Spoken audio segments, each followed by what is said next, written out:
ಬಾರಿಯ assembly election ಅಲ್ಲಿ pen paper ಅಸ್ತ್ರ. ಬಟ್ ಈ ಸಲ ಎಷ್ಟು ಜನಕ್ಕೆ ಒಕ್ಕಲಿಗ ಟಿಕೆಟ್ ಕೊಟ್ಟಿದೀವಿ ಅನ್ನೋ ಅಸ್ತ್ರವನ್ನ ಮುಂದಿಟ್ಕೊಂಡು ಒಕ್ಕಲಿಗ ಕಾರ್ಡ್ ಪ್ಲೇ ಮಾಡ್ತಾ ಇದಾರ ಡಿಕೆ ಅನ್ನೋ ಪ್ರಶ್ನೆ. ಕಳೆದ ಬಾರಿ ಪೆನ್ನು ಪೇಪರು, ಈ ಸಲ 8 ಟಿಕೆಟ್ ಕೊಟ್ಟಿದೀವಿ ನೋಡಿ ಅನ್ನೋ ಆಫರ್ ಮುಂದಿಟ್ರ.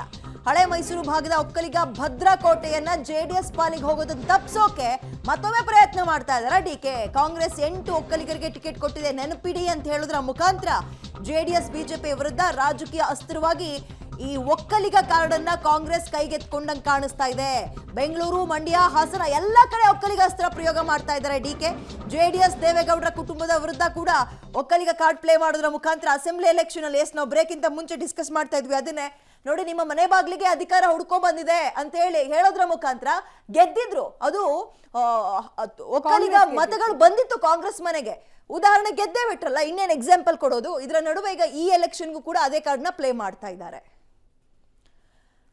ಹೆಚ್ಚಿನ ಡೀಟೇಲ್ಸ್ ನಮ್ಮ ಪ್ರತಿನಿಧಿ ಸುಕೇಶ್ ನೀಡ್ತಾರೆ. ಸುಕೇಶ್, ಎಸ್, ಕಳೆದ ಬಾರಿ ಪೆನ್ನು ಪೇಪರ್ ಅಸ್ತ್ರ ಬಹಳ ಚೆನ್ನಾಗೇ ಕಾಂಗ್ರೆಸ್ ಕೈ ಹಿಡಿದಿತ್ತು ಅಸೆಂಬ್ಲಿ ಎಲೆಕ್ಷನ್ ಅಲ್ಲಿ. ಇದೀಗ ಲೋಕಸಭಾ ಚುನಾವಣೆ ಹತ್ರ ಬರ್ತಾ ಇದೆ, ಈಗ ಒಕ್ಕಲಿಗ ಕಾರ್ಡ್ ಪ್ಲೇ ಮಾಡ್ತಾ ಇದ್ದಾರೆ ಅಗೇನ್ ಡಿಕೆಶಿ. ಇದ್ಯಾವ ರೀತಿಯಾಗಿ ಮತ್ತೆ ಕೈ ಹಿಡಿಬಹುದು, ಜನ ನಂಬ್ತಾರ? ಡೀಟೇಲ್ಸ್ ಏನ್ ಕೊಡ್ತೀರಿ? ವಿದ್ಯಾ, ಒಂದು ಸ್ಪಷ್ಟ, ವಿಧಾನಸಭೆ ಚುನಾವಣೆ ಸಂದರ್ಭದಲ್ಲಿ ಹಳೆ ಮೈಸೂರು ಭಾಗದಲ್ಲಿ ಈ ಬಾರಿ ನನಗೊಂದು ಅವಕಾಶ ಕೊಡಿ, ಪೆನ್ನು ಕೊಡಿ, ಪೇಪರ್ ಕೊಡಿ ಎನ್ನುವಂಥ ಮಾತುಗಳನ್ನಾಡುವ ಮೂಲಕ ಆಗಿ ನಾನು ಮುಖ್ಯಮಂತ್ರಿ ಸ್ಥಾನದ ರೇಸ್ನಲ್ಲಿದ್ದೇನೆ ಅನ್ನುವಂಥದ್ದನ್ನ ಒಕ್ಕಲಿಗ ಸಮುದಾಯಕ್ಕೆ ತಲುಪಿಸಿ ಹೆಚ್ಚಿನ ಸ್ಥಾನಕ್ಕಾಗಿ ಬೇಡಿಕೆಯನ್ನಿಟ್ಟಿದ್ರು ಡಿ ಕೆ ಶಿವಕುಮಾರ್. ಬಹುತೇಕ ಒಕ್ಕಲಿಗ ಸಮುದಾಯ ಒಂದು ಹಂತದಲ್ಲಿ ಡಿ ಕೆ ಶಿವಕುಮಾರ್ ಬೆಂಬಲಿಸಿದಂತೆ ಕಾಣಿಸ್ತಾ ಇತ್ತು. ಬಂದಂಥ ಫಲಿತಾಂಶ ನೋಡ್ತಾ ಹೋದ್ರೆ ಮಂಡ್ಯವೂ ಸೇರಿದಂತೆ ಪ್ರಬಲ JDS ಕೋಟೆಯಲ್ಲಿ ಹೆಚ್ಚಿನ ಸ್ಥಾನವನ್ನು ಕೂಡ ಕಾಂಗ್ರೆಸ್ ಪಡೆದುಕೊಂಡಿತ್ತು. ಈ ಬಾರಿ ಲೋಕಸಭೆ ಚುನಾವಣೆಯಲ್ಲೂ ಕೂಡ ಅದೇ ರೀತಿ ಸಮುದಾಯದ ಬೆಂಬಲವನ್ನ ಕೇಳಲಿಕ್ಕೆ ಮುಂದಾದ್ರ ಡಿ ಕೆ ಶಿವಕುಮಾರ್ ಅನ್ನುವಂಥದ್ದು ಪ್ರಶ್ನೆ. ಯಾಕಂದ್ರೆ ಈಗ ಒಂದು ಹೊಸ ಅಂದ್ರೆ ಅಭ್ಯರ್ಥಿಗಳ ವಿಚಾರವನ್ನು ಮುಂದಿಡಕ್ಕೆ ಶುರು ಮಾಡಿದರೆ ಡಿ ಕೆ ಶಿವಕುಮಾರ್.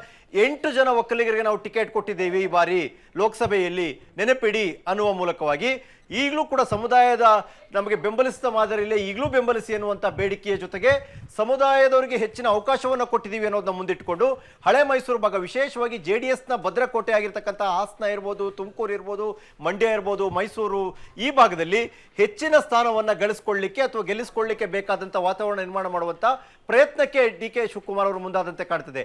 ಈ ಬಾರಿ ಪ್ಲೇ ಮಾಡ್ತಿರುವಂಥ ಈ ರೀತಿಯ ಒಕ್ಕಲಿಗ ಕಾರ್ಡ್ ಉಪಯೋಗಕ್ಕೆ ಬರುತ್ತಾ, ಸಕ್ಸಸ್ ಆಗುತ್ತಾ ಅನ್ನುವಂಥದ್ದು ಪ್ರಶ್ನೆ. ಅದು ಫಲಿತಾಂಶದ ನಂತರ ಗೊತ್ತಾಗುವಂಥದ್ದು. ಆದರೆ ಅದೇ ರೀತಿ ಇನ್ನೊಂದು ಸ್ಟ್ರಾಟಜಿನಂತೂ ಒಕ್ಕಲಿಗರ ಕೋಟೆಯಲ್ಲಿ ಡಿ ಕೆ ಶಿವಕುಮಾರ್ ಮಾಡ್ತಾ ಇರುವ ರೀತಿಯಲ್ಲಂತೂ ಕಾಣಿಸ್ತಾ ಇದೆ ಮೇಲ್ನೋಟಕ್ಕೆ. ವಿದ್ಯಾ.